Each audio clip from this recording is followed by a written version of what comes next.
जी नमस्कार दोस्तों, मैं आपका दोस्त लेखक GS रिचमंड। दोस्तों, मैं फेसबुक पे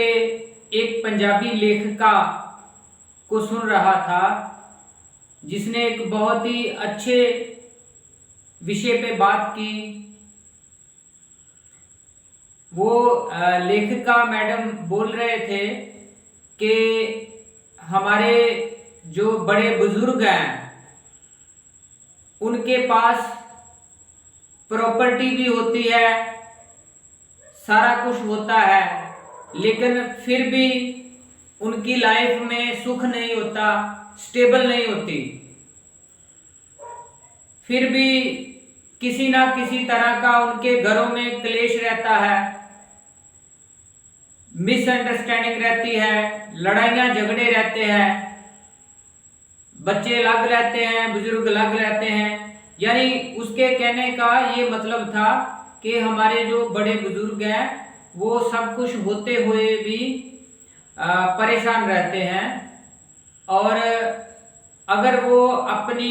प्रॉपर्टी में से बच्चों को कुछ दे देते हैं तब भी वो अकेले रहते हैं, अगर नहीं देते तब भी वो अकेले रहते हैं। इसके बारे में थोड़ा विचार करेंगे।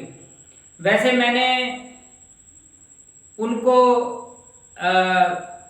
कमेंट्स में मैंने भेजा था लिख के कि इसका जो कारण है, जो आप बात कर रहे हो, इसका ये कारण है कि हमारे स्कूल कॉलेज में फाइनेंशियल एजुकेशन नहीं दी जाती, फाइनेंशियल एजुकेशन नहीं दी जाती। फाइनेंशियल एजुकेशन के अभाव से, फाइनेंशियल एजुकेशन की कमी के कारण, चाहे हमारे बड़े बुजुर्ग हों या यंग जनरेशन हो, चाहे हमारी यंग जनरेशन हो या हमारे बड़े बुजुर्ग हों, सभी लोग, ज़्यादातर लोग जो है वो अपनी लाइफ में परेशान रहते हैं, सब कुछ होते हुए भी। अच्छी उनके पास इनकम भी है, अच्छा सब कुछ है, लेकिन फिर भी उनको अच्छी तरह मैनेज नहीं करना आता। उनको ये नहीं पता कि एसेट क्या होते हैं, लायबिलिटीज क्या होती हैं, ये तो बिल्कुल भी उनको नहीं पता। उनको ये नहीं पता कि हमने कहाँ पैसा सेव करके रखना है, एसेट कैसे बना के रखने हैं, और अपने पैसे को अगर बैंक में रखना है या बैंक में नहीं रखना तो कहाँ रखना है, कैसे इन्वेस्ट करना है, ये उनको इसके बारे में उनको नहीं पता होता।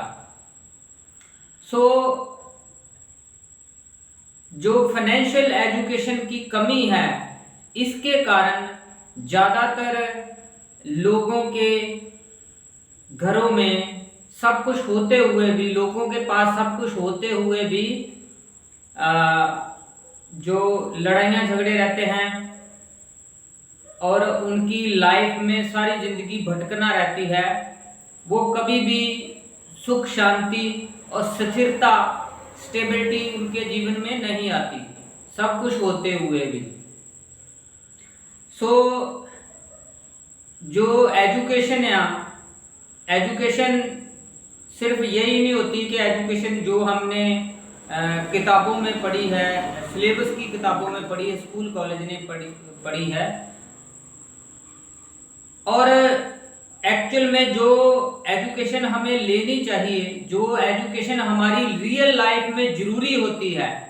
वो एजुकेशन हमें दी नहीं जाती शुरू से ही, बचपन से ही। जब हम बड़े होते हैं तो फिर बड़े होते होते हमारा जो माइंड है, हमारी जो आदतें हैं, वो वैसे ही पक जाती हैं जैसे हमें बचपन में सिखाया गया होता है। जैसे ही हमारी प्रॉपर्टी को लेके, समाज को लेके, कारोबार को लेके, बिजनेस को लेके,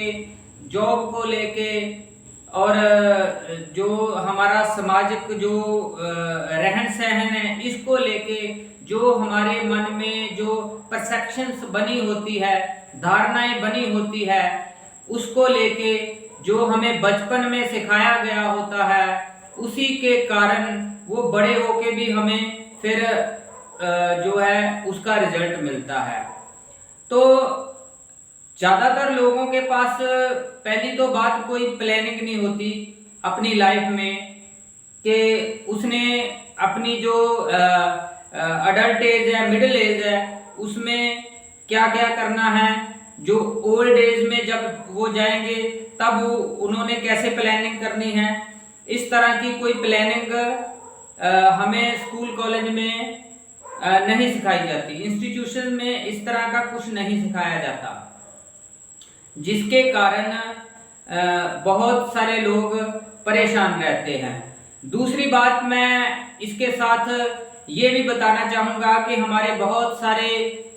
लोग जो यंग जनरेशन वाले लोग हैं, वो उनके पास सब कुछ होते हुए भी वो फॉरेन में जाते हैं, बाहर विदेशों में जाके इतने इतने पैसे लाखों रुपए लगा के वो बाहर जाते हैं। इधर अपने देश में, अपनी कंट्री में वो कोई बिजनेस नहीं कर सकते, इतना उनका माइंडसेट नहीं होता कि वो यहाँ पे रह के ही कुछ कर सकें, कुछ वो अपना दुकानदारी कर सकें, कुछ बिजनेस कर सकें, इतना उनको ट्रेनिंग नहीं होती। वो बाहर जाते हैं, बहुत सारे लोग बाहर जाके भी परेशान रहते हैं, पैसा लगा के भी लाखों रुपए ला के बच्चों को पढ़ाते हैं, लाखों रुपए ला के बच्चों को बाहर विदेशों में भेजते हैं, फिर भी वो सेटल नहीं होते। ज्यादातर लोग मैंने देखा है,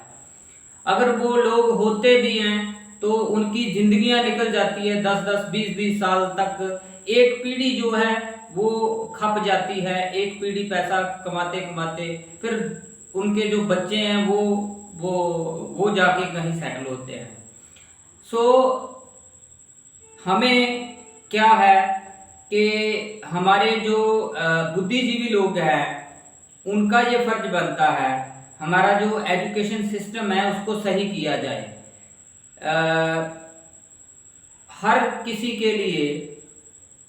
एक ऐसी एजुकेशन होनी चाहिए, उसको ऐसी प्लानिंग करनी चाहिए कि उसने अपनी लाइफ के जो अलग अलग पड़ाव है, जवानी है, बुढ़ापा है, उसमें इसमें क्या क्या करना है, ये उसको प्लानिंग के साथ करना चाहिए। अगर प्लानिंग नहीं करेंगे, नहीं सोचेंगे, तो समा जो है वो आ ही जाता है। हर किसी पे बुढ़ापा भी आना है, हर किसी पे चाहे वो कुछ भी सोच ले, हर किसी ने समय के साथ ओल्ड एज में भी जाना है, और उसकी जो जिंदगी है वो ऐसे गुजरनी तो है ही है। लेकिन अगर उसने अच्छे से प्लानिंग की है तो फिर वो अपने जो जीवन में सुख समृद्धि को हासिल कर सकता है, अपनी जो सामाजिक स्थिरता है, अपनी लाइफ में स्टेबिलिटी ला सकता है, सुख ला सकता है, मान सम्मान हासिल कर सकता है, अगर वो अच्छे से